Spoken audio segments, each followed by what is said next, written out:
So my mate Laura lives in London, and she was dog sitting for a friend whilst they were on holiday. The dog was an old Labrador named Cooper. Sadly, Cooper died of old age while Laura was looking after him. Laura panicked and didn't know what to do in this situation. And she decided she didn't want to call her friend and then ruin her friend's holiday. And she'd have to come back from holiday and just be a big cluster. She was like, I just won't tell her. I'll call the vet and find out what they reckon.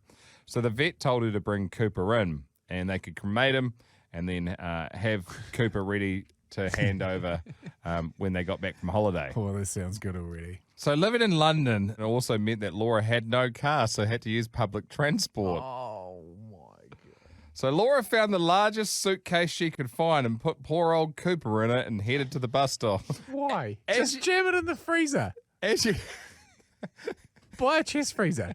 as you can imagine, a Labrador is not an easy thing to carry. Massive. Mate, she's lucky Cooper wasn't a Saint Bernard. So someone offered her a hand lifting the suitcase onto the bus luggage rack and remarked, "Gee, that's heavy. What have you got in there?" And in a moment of absolute panic, Laura said the first thing that came into her mind, which was, "Oh, just a bunch of old laptops." So Laura found a seat upstairs in the double-decker bus, and then when she went to get off the bus, the suitcase was gone. Oh, my God. Yes, yes, yes. So Laura not only had to explain to her friend when she returned from holiday that Cooper had sadly died, but she'd also lost the body.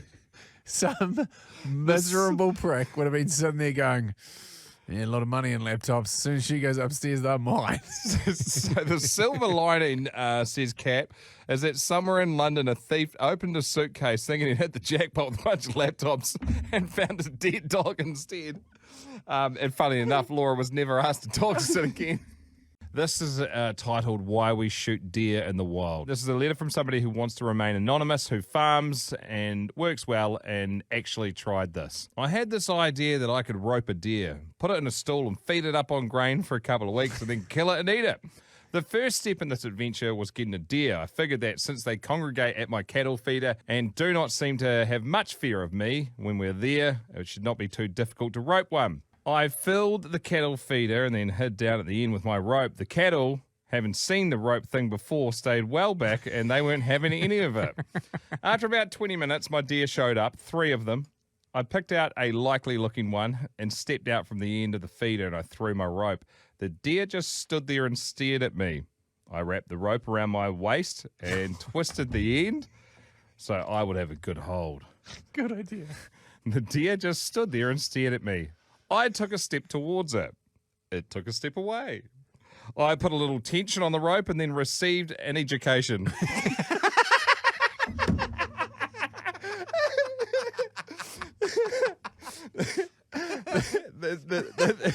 The first thing I learned that while deer may stand there looking at you funny while you rope it, they are spurred into action when you start pulling on that rope. The second thing is I learned that kilo for kilo, a deer is a lot stronger than a cow or a colt. A cow or a colt in that weight range, I could fight down with a rope and some dignity. A deer, no chance. That thing ran and bucked and twisted and pulled. There was no controlling it and certainly no getting close to it. As it jerked me off my feet and started dragging me across the ground, it occurred to me that having a deer on a rope was not as nearly a good idea as I had originally imagined. The only upside is that they did not have as much stamina as many other animals. A brief 10 minutes later... It was tired and not nearly as quick to jerk me off my feet and drag me when I managed to get up. It took me a few minutes to realise this, since I was mostly blinded from the blood flowing out of the big gash on my head. At that point, I had lost my taste for grain-fed venison. I just wanted to get that devil creature off the end of that rope. Did you know that deer bite? They do. I never in a million years would have thought that a deer would bite somebody, so I was very surprised when I grabbed the rope and the deer grabbed a hold of my wrist. The proper thing to do when a deer bites you is to probably freeze and draw back slowly. I tried screaming and shaking instead. My method was ineffective. While I kept it busy tearing the tendons out of my right arm, I reached up my left hand and pulled the rope off. That was when I got my final lesson in deer behaviour for the day. Deer will strike you with their front feet.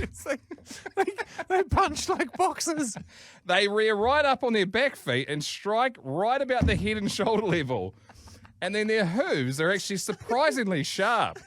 When this deer tried to have a go, I screamed and tried to run. I'd always been told not to try and run from horses, as there was a good chance they would hit you in the back of the head. Deer may not be so different from horses after all, besides being twice as strong and 3 times as evil, because the second I turned to run, it hit me right in the back of the head and knocked me down. Now, when a deer does this, it does not immediately leave. Instead, they paw your back and jump up and down on you while you are laying there crying like a little girl covered in your own blood and covering your head. Like the bear in Revenant.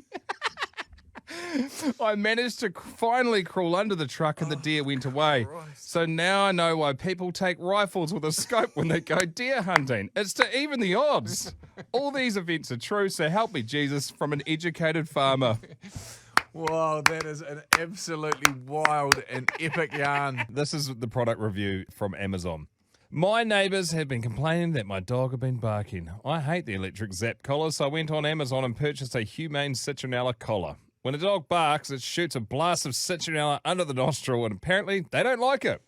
This morning I was getting the collar ready and I filled it with the citronella liquid, which is what we do. Yeah. And that's where my morning should have ended. But no, it was me, and I begin to become curious as to how the collars actually work.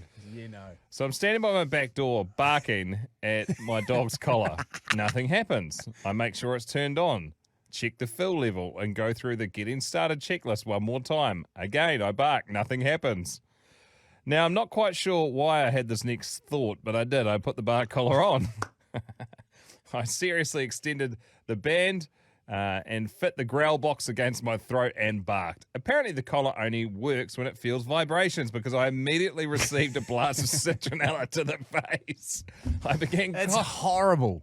I began coughing, which only caused the collar to continue squirting bug spray over and over again into my nasal cavity. I'm now on my hands and knees in my backyard trying to breathe. And to make matters worse, the dog is now barking. I've emptied over a dozen blasts of citronella to my face. During all of this ruckus, I'm trying to undo the clasp of the collar, which has somehow managed to weld itself shut during this whole fiasco. I finally get the collar off and threw. Yes, I threw that inhumane thing across the yard and lay on the grass, sucking in the precious fresh air. In the middle of thinking this is probably the dumbest thing I've done in a while, I hear laughter. My neighbour, my complaining neighbour, saw the whole thing. He was laughing so hard that he couldn't breathe. Between the gasps, he tells me, I was going to come help you, but every time I started to walk over, you'd set it off again. And then I would start laughing, so I couldn't make it. So now, not only are my eyes red, but my face and ears are too. After checking to make sure I was okay, we parted ways and I went to the shower so I wouldn't smell like a giant tiki torch. Lesson learned. Next time, yes, there will be a next time with me. Make sure that don't fill the collar before trying to set it off. Remember, your neighbour is not a good source of help in a comedy crisis situation. And on the plus side, I won't have a mosquito problem for a few days. These are so good. I'm a beekeeper, and I had this day fully booked out. I had a trailer to move my hives, and I turned up and someone else had my trailer. And because we were on a tight schedule, I had to move them that day. So I had an SUV vehicle, and I had 6 hives in the vehicle. And it just happened to be the day that police were out doing routine checks and pulled me over. I had my suit on, so I was fine, and I was trying to signal through the window. I've got bees in my car, and he was still looking at me real grumpy through the window, like, put your window down. So I did, and then all these bees started flying out, so he ran back to his car whacking his head, and then he drove off, so I'm not sure what he was checking for that day. Roughly, how many bees would that be in your back seat? Oh, it was about 60,000 bees per hive, and I had 6 of those. 360,000 bees. My dad was a skydiver back in the 60s. I don't know if he's still with us, but that is a pretty hectic time to be skydiving. great start. There was a guy in his club that was a bit of a nut. He had the idea that he could test the axiom that cats always land on their feet from free fall altitude. So he decided he would fall with them and observe their self-righting behaviour. He had no interest in aiding their descent. He just wanted to see how they behaved in free fall. In his plan, landing was the cat's problem, not his. Scientific impartiality or some such thing. He took 4 straight cats up in a pillowcase for the jump. After exiting the plane, he turned the pillowcase inside out, releasing the cats. To his great surprise, all 4 cats attached themselves to his body immediately with their claws. A human Velcro. Given that cats have 18 claws each, he was punctured at least 72 times. More probably because he struggled vainly to remove the cats as he fell, but they weren't having any of it. They would reattach even with more conviction with every effort he made to pull them off. Presently, he was out of altitude and had to turn his attention to the opening of the chute. Let's pause and do some math. A chute opening can generate as much as 3 Gs of force. The average cat weighs 8 pounds at 1 G. At 3 Gs, this becomes 24 pounds per cat. So when the chute opened, for a moment, this guy had 72 razor-sharp claws in his skin, each one being pulled down with the force of about 1 1/3 pounds each. That's a 96 pounds of cat. He was sliced to ribbons, basically. All 4 cats hung on through the chute opening, although the skydiver's shredded flesh allowed each one to slip several inches. Bleeding in misery, the skydiver managed to make a safe, albeit rather rough, landing in a farm field. As soon as he hit the earth, all 4 of the cats ran off across the field, leaving him to lie there bleeding from his 100 or so wounds. He was the only member of the skydiving club that was displeased with the results of this experiment. I was going to say, because obviously massively pro cat on the show, good job. Good job, you miserable bastard. And probably, let's be honest, probably didn't even happen, but very funny story. Mind you, when you start, what gives you the idea? Maybe it did happen.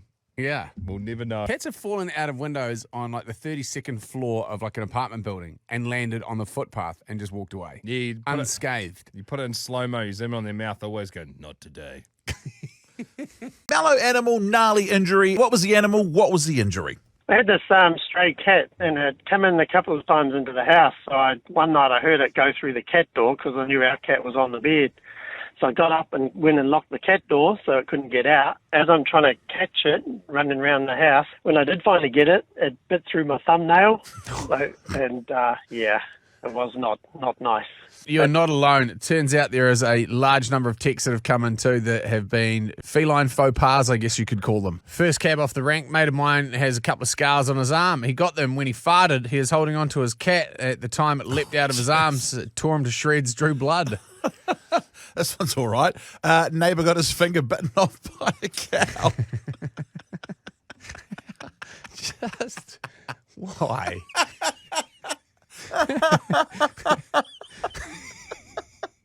Okay. Sorry. Had a sheep dislocate my patella and fracture my femur in 2 places. I was intending to put it on the barbecue. It did a number on me. There you go. I ate a gecko for a date and got uncontrollable flatulence for 3 days. Cheers, Dave. Oh, my God. My sister was trimming a donkey's hoofs and the utter bastard chewed on her ass, pinched a nerve, dropping her to the ground where it kneaded her like bread dough with its knees. She's still got the scar on her ass. Massive bruise around one of my nipples after giving a racehorse a handful of grass over a fence.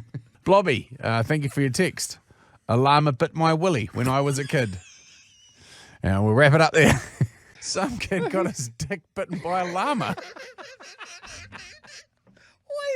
Why you let it get that close to a llama? I know. Those things are psychos. Yeah. They're like a bad drunk at a pub, like 9 beers deep, wanting to pick a fight, eh? Yeah, remember they just need one little thing to push them over the edge, and then they go full psycho. They spit at you.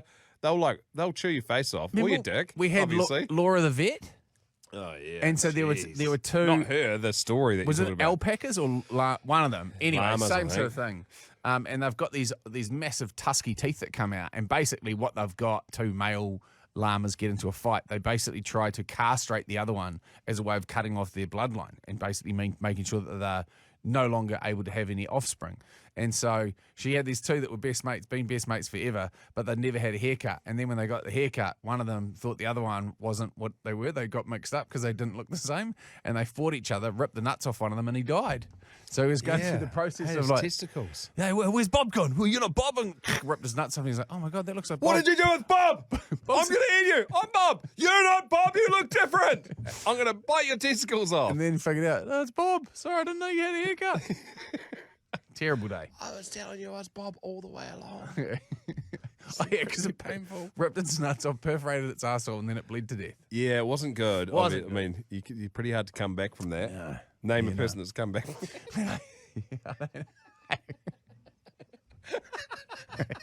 This is pretty short roll call, that. You get owned at the zoo. Nah, saw a baboon beating off,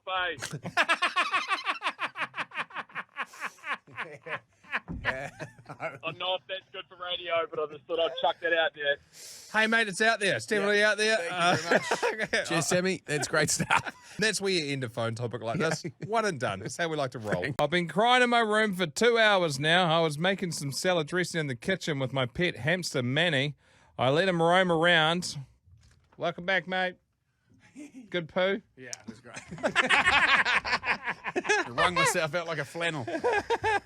My sister and her friends were also in there doing something. I spilled a bottle of vinegar, so I left to get a towel, and when I came back, Manny was drinking it. Uh-oh. Hamster versus vinegar. Hamsters love vinegar. Do they? S&V chip, you watch them go. I didn't think anything of it, so I let him help me clean it all up. All of a sudden, Manny starts acting really weird. He's normally very full of energy, but he was just sitting still. Everyone gathered around to try and figure out what was wrong. Suddenly, we hear a fizzling noise coming from inside Manny, and he started expanding. He let out a final squeak and bursted. Shit! Bubbles and blood went everywhere. My sister and her friends started screaming and crying. I ran up and got my dad, and he cleaned it up. We looked in the pantry, and apparently Manny got into the baking soda and ate a bunch of it. I think I'm traumatized now. Manny turned himself into one of those Form 2 volcanoes you make out of paper mache. Well, that escalated. Manny wanted out, though. You know, Manny had enough. Manny's in a better place now. Yeah. Far out. We're a pro cat show. How to give your cat a pill. 1. Pick the cat up and cradle it into the crook of your arm as if you're holding a baby. Position the right forefinger and thumb on either side of the cat's mouth and gently apply pressure to the cheeks while holding the pill in the right hand. As the cat opens its mouth, pop the pill into the mouth. Allow the cat to close mouth and swallow. Step 2, retrieve pill from floor and cat from behind sofa. Cradle cat in left arm and repeat the process. Step 3, retrieve the cat from the bedroom and throw the soggy pill away. Step 4, take new pill from foil wrap, cradle cat in left arm, holding rear paws tightly with left hand, force jaws open, and push pill to the back of the mouth with the right forefinger. Hold mouth shut for a count of 10. Step 5, retrieve pill from goldfish bowl and cat from the top of the wardrobe. Call spouse from the garden. Step 6, kneel on the floor with cat wedged firmly between knees. Hold front and rear paws. Ignore low growls emitted by cats. Get spouse to hold head firmly with one hand while forcing wooden ruler into mouth. Drop pill under ruler or down ruler and rub cat's throat vigorously. Step 7. Retrieve the cat from the curtain rail.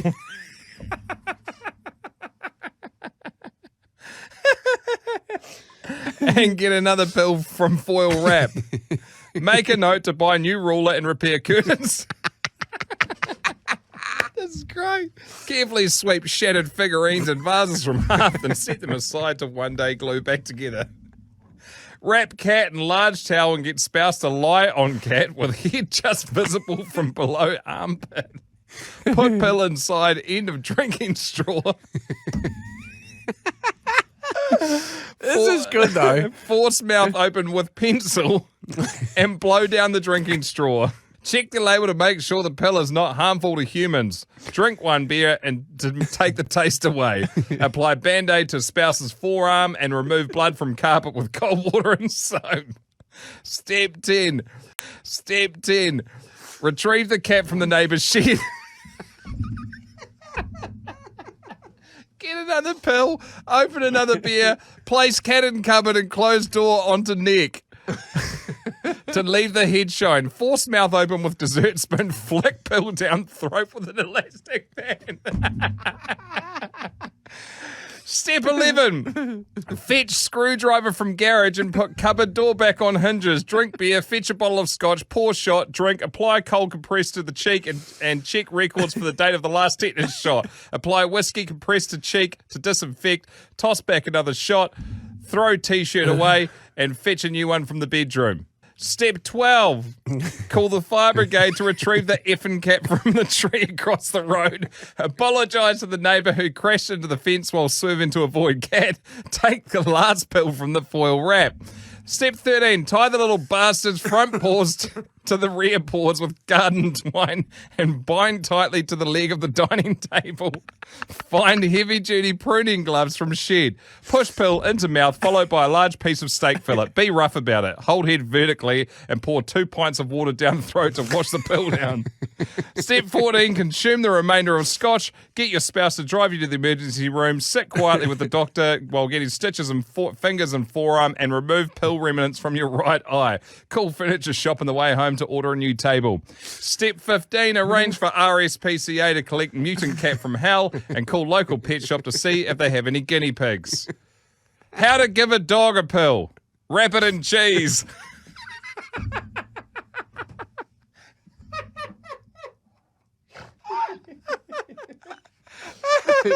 It's only funny because we've got a cat at home that can't even pull its claws out of the cushion that it sits on.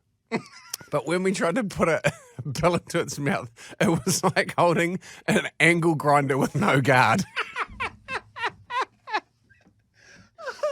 I got just absolutely shredded. I was like, where has this energy come from? You haven't moved. You're like a koala. You're sleeping 23 out of 24 hours, but then you spring to life as soon as you're on your back with a pill getting pushed in your mouth.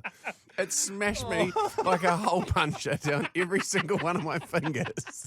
In 1986, Peter Davies was on a holiday in Kenya. On a hike through the bush, he came across a young bull elephant standing with one leg raised in the air. Peter approached it very carefully. He got down on one knee, inspected the elephant's foot, and found a large piece of wood deeply embedded in it. As carefully as he could and as gently as he could, Peter worked the wood out with his knife. Eventually, the elephant trumpeted loudly and turned and walked away. And Peter never forgot that elephant or the events of that day.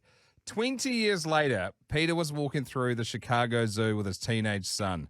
As they approached the elephant enclosure, one of the creatures turned and walked over to near where Peter and his son Cameron were standing. The large bull elephant stared at Peter, lifted up its front foot off the ground and then put it down. No. The elephant then did that several times and trumpeted loudly, all while staring at the man. Remembering the encounter from 1986, Peter could not help wondering if this was the same elephant. Peter summoned up his courage, climbed over the railing, and made his way into the enclosure. He walked right up to the elephant and stared back in wonder.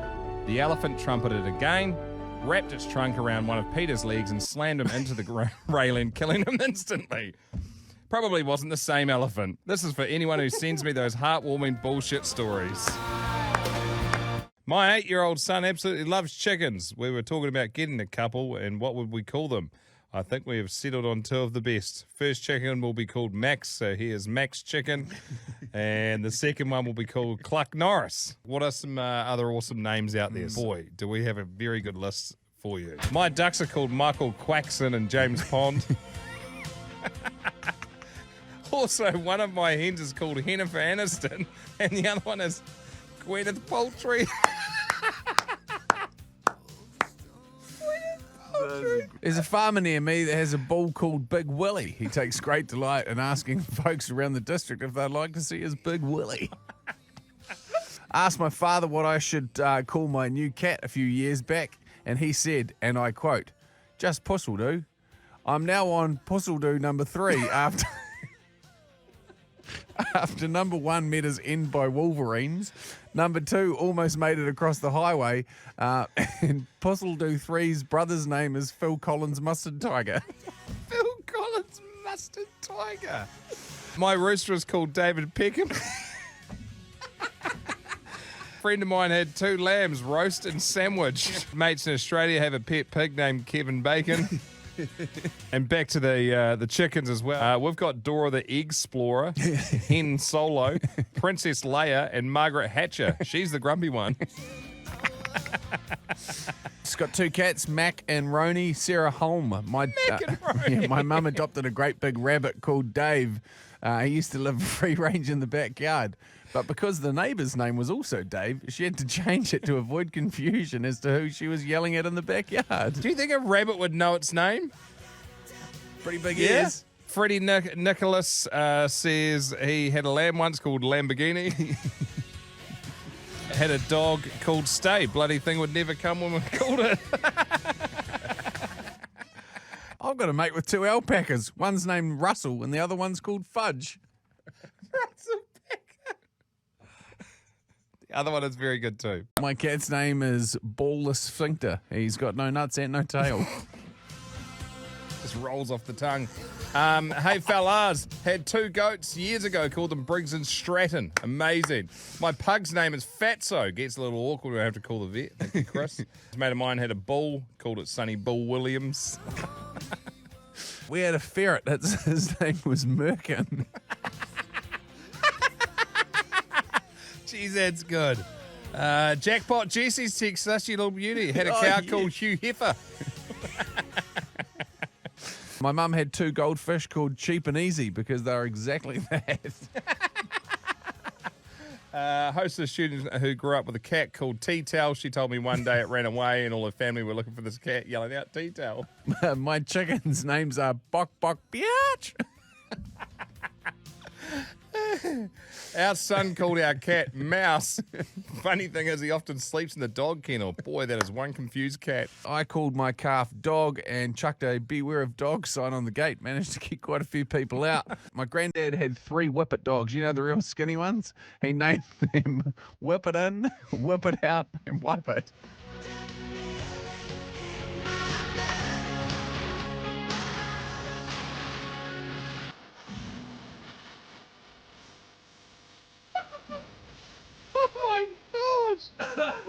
What's wrong with people?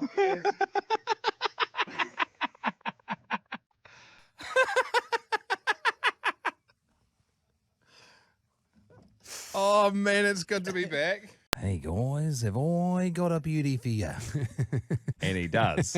This is Adam's reason why he doesn't wear ripped fashion jeans anymore. I was on a trip to Queensland and back to Melbourne with my dog, Max. And on the way back, Max starts doing laps around the front seat, which means he needs to do his business. So I pull over, whack on his lead, and head over to the nearest tree. While waiting for him to cack, he starts yelping. Next minute, I feel this immense pain on my bare big toe and realise I had a mammoth ball ant attached to my toe. I quickly flung my foot, sending the ant and one thong off into the scrub. We both jumped back in the car and my toe throbbing, Max chewing his bunghole. I started driving down the road cursing and cussing at that bloody bull ant, but little did I know, another one of the little bastards had crawled up my jeans through the rip and grabbed me right on the end of my peck. I screamed like a little girl and started punching my groin, veering off the road and hitting a pile of dirt before coming to a stop. I jumped out of the car like Clark Kent jumping out of the phone booth dressed as Superman, waving my arms around.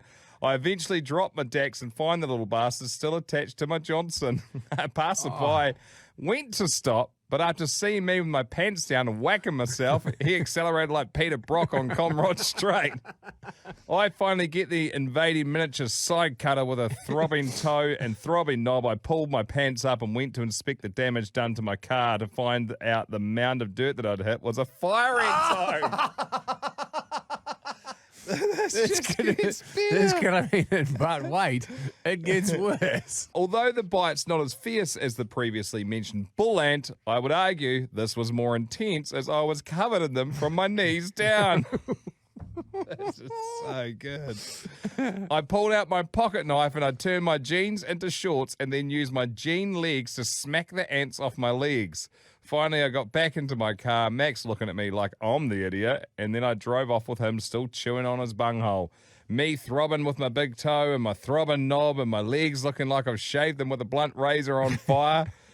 And that was the day I swore never to wear ripped fashion jeans ever again. I laugh now, but it is with tears in my eyes. Because everyone's heard a yarn about spreading ashes and it going wrong, right? Normally involves wind. You know, I'm yet to hear of one that actually goes just beautifully. So this is from Hannah. My father had sadly passed away and we've been to collect his ashes and we're deciding what to do with them. He always loved motorbikes as well as the outdoors, so we decided to have a special family memorial in one of his favourite spots that he would visit on his bike. We also took my sister's large black Greyhound. When you listen to these stories, are you like, where is this going to go? We headed off the main path and walked through the woodlands until we reached the spot he'd like to visit. As we walked, I started to get pains in my stomach, so I explained to my sister that I had no choice but to sneak off and have an emergency number 2 in the bushes nearby. As I was finishing, I turned around to see the Greyhound behind me. He swiftly picked up my shit and proceeded to run towards the family group now gathered around a tree ready to spread the ashes. My sister looked up and saw he was holding something in his mouth. She started shouting, "Jasper, come! Jasper!" My sister quickly realised what he was holding and tried to grab him. This sent him into a frenzy, shaking his head and turds flying everywhere. He then grabbed my sister's arm with his mouth in play mode, spreading my bum mud all up her jacket. She fell over and knocked the ashes onto the floor, some sticking to her now covered arm. She was screaming at me. I was blaming her dog. Mum was shouting at us to both stop. We proceeded to spread the rest of the ashes as quickly as we could, apart from the ones my sister took home still attached to the shit on her coat. Rest in peace, Dad. Even in my head, that's not where the story was going. Animals are thieves. Calling in sick to work makes me feel uncomfortable. No matter how legitimate my excuse, I always get the feeling that my boss thinks I'm lying. On one recent occasion, I had a valid reason but lied anyway because the truth was just too darn humiliating. I simply mentioned that I had sustained a head injury and I hoped I would feel up to coming in the next day. By then, I reasoned I could think up of a doozy to explain the bandage on the top of my head. The accident occurred mainly because I had given in to my wife's wishes to adopt a cute little kitty cat. One morning, I was taking a shower after breakfast when I heard my wife, Deb, call out to me from the kitchen. "Honey, the garbage disposal was dead again. Please come and reset it." And I yelled out, "You know where the button is?" As I protested through the shower pitter-patter and steam. "Reset it yourself." "But I'm scared," she persisted. "What if it starts going and sucks me in?" There was a meaningful pause and then, "Come on, it'll only take you a second." So, out I come, dripping wet, butt naked, hoping that my silent, outraged nudity would make a statement about how I perceived her behaviour as extremely cowardly. Sighing out loud, I squatted down and stuck my head under the sink to find the button. It is the last action I remember performing.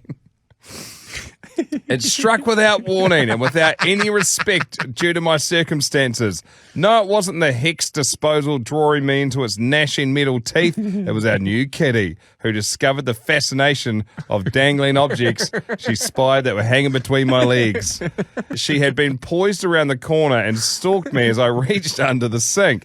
And at the precise moment when I was most vulnerable, she leapt at the toys I unwittingly offered and snagged them with her needle-like claws. I lost all rational thought to control orderly bodily movements, blindly rising at a violent rate of speed with the full weight of a kitten hanging from my masculine region. Wild animals are sometimes faced with a fight or flight syndrome. Men in this predicament choose the only option, which is flight. I know this from experience. I was fleeing straight up into the air when the sink and cabinet bluntly and forcefully impeded on my ascent. The impact knocked me out cold. When I awoke, my wife and the paramedics were standing over me. Now, there are not many things in this life worse than finding oneself lying on the kitchen floor butt naked in front of a group of a been there, done that paramedic crew. Even worse, having been briefed by my wife, the paramedics were all snorting loudly as they tried to conduct their work, all while trying to suppress their hysterical laughter and not succeeding. Somehow I lived through it all, and a few days later I finally made it back to the office where colleagues tried to coax an explanation out of me about my head injury. I kept silent, claiming it was too painful to talk about, which it was. What's the matter, they all asked. Cat got your tongue. Oh, if only they knew. Definitely had something else. So earlier in the week, I got a new flatmate. He was as big as a cat, as hairy as a cat, and had twice as many legs as a cat. I named him Chris Hemsworth, the Huntsman.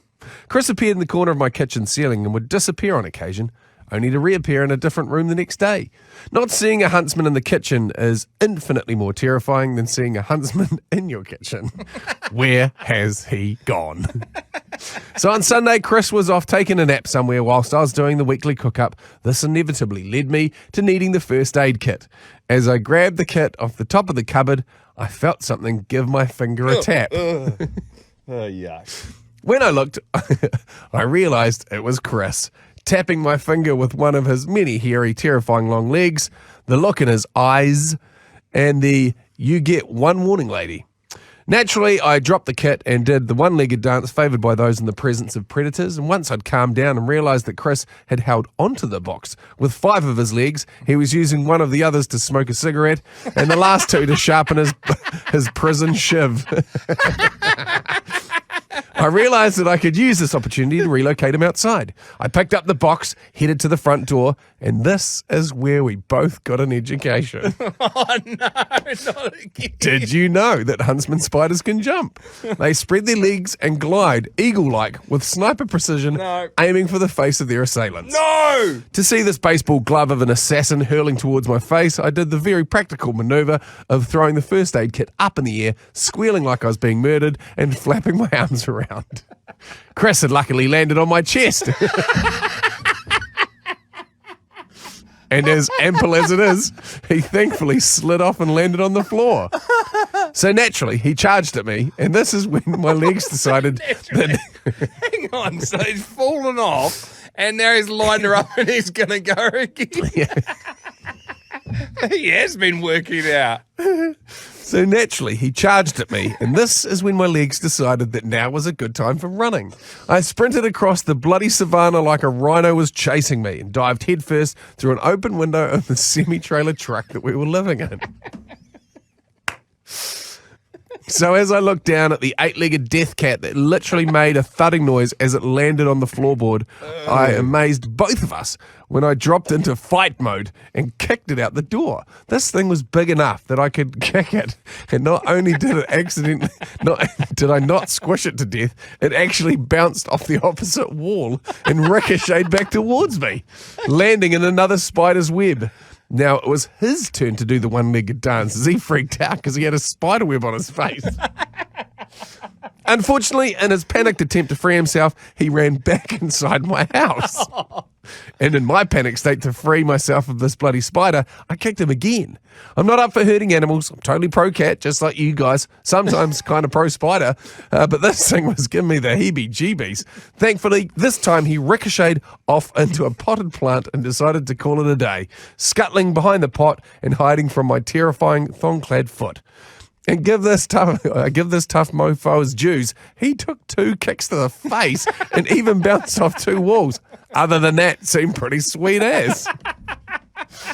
Now, to add to my dilemma, the first aid kit was now sprawled all over the stairs, and knowing that spider, he'll work out how to get the child lock off the OxyContin bottle when then I'm screwed. Laura Wicks, that is a great contribution. What a yarn. Serious question. Can they open bottles? Have you seen a huntsman smoking a dart? Yeah, all the time. We had a cracking story about a chick with a huntsman spider in her caravan. She's back again. She's back again. From Sally Beaumont in Australia. My story had a couple of gum trees fall down in high winds. Of course, as is the law, the bastards fell on the fence line between us and the neighbours. As the neighbours have a few more years on them, the husband decided to be heroic and do the chainsaw choppy thing, as the blokes like to do. Oh, yeah. I took one look at the streaks of long bark on those trees and I just knew it was a Huntsman haven. Not only would the king be in the house, but his 50 wives and various offspring would be as well. Yes. Well, heroic hubby cajoled me into not being a wuss and said, they'd run when they heard the chainsaw. Not sure if this option terrified me more, as I had to do a quick mental calculation as to how fast the eight-legged bastards could run. Grease lightning. Having weighed up that I could possibly outrun them, heroic hubby requested I hold one end of the log that was traversing the fence so he could keep the chainsaw free of the wires. Silly, silly me. Dunk snort. That never happened. Get a dunk snort. That never happened. Never get a dunk snort. Oh, she. As the chainsaw cut through the bark and into the huntsman's death camp, there were hundreds of them pouring forth. From babies through to mamas and papas and grandparents and cousins, you get my point. The chainsaw was cutting through the log and spewing the hairy bastards out onto me. A bit like being flicked off a conveyor belt or a treadmill with me at the end. They were on my hands, my face, my arms, one after another. I went full meltdown like a Claxton clanging siren wailing. This is not a drill moment. Subsequently, I did the whole one-legged hop, arm flailing, accompanied by an animal wailing sounds. Unfortunately for the heroic hubby, my antics meant I was not holding the log down anymore. Uh-oh. Remember, it was lying across a squish and taut fence, said log. Now free of my grasp, decided to become a pole vault with my heroic hubby and chainsaw on the other end. This is amazing. Someone please turn this into a cartoon. The words that came out of that man's mouth are unrepeatable, guys. Fortunately, no person was physically injured, but not sure what happened to the spiders as I'm now in a fetal position halfway down the fence line from which I had to be gently coaxed with soothing sounds and the promise of alcohol. Heroic hubby now refuses to let me hold down logs whilst chainsawing. Honestly, it's like I can't be trusted. I think it's safe to say evolution was drink driving when making Huntsman spiders. There was no need for a Huntsman spider to be the size of a dinner plate.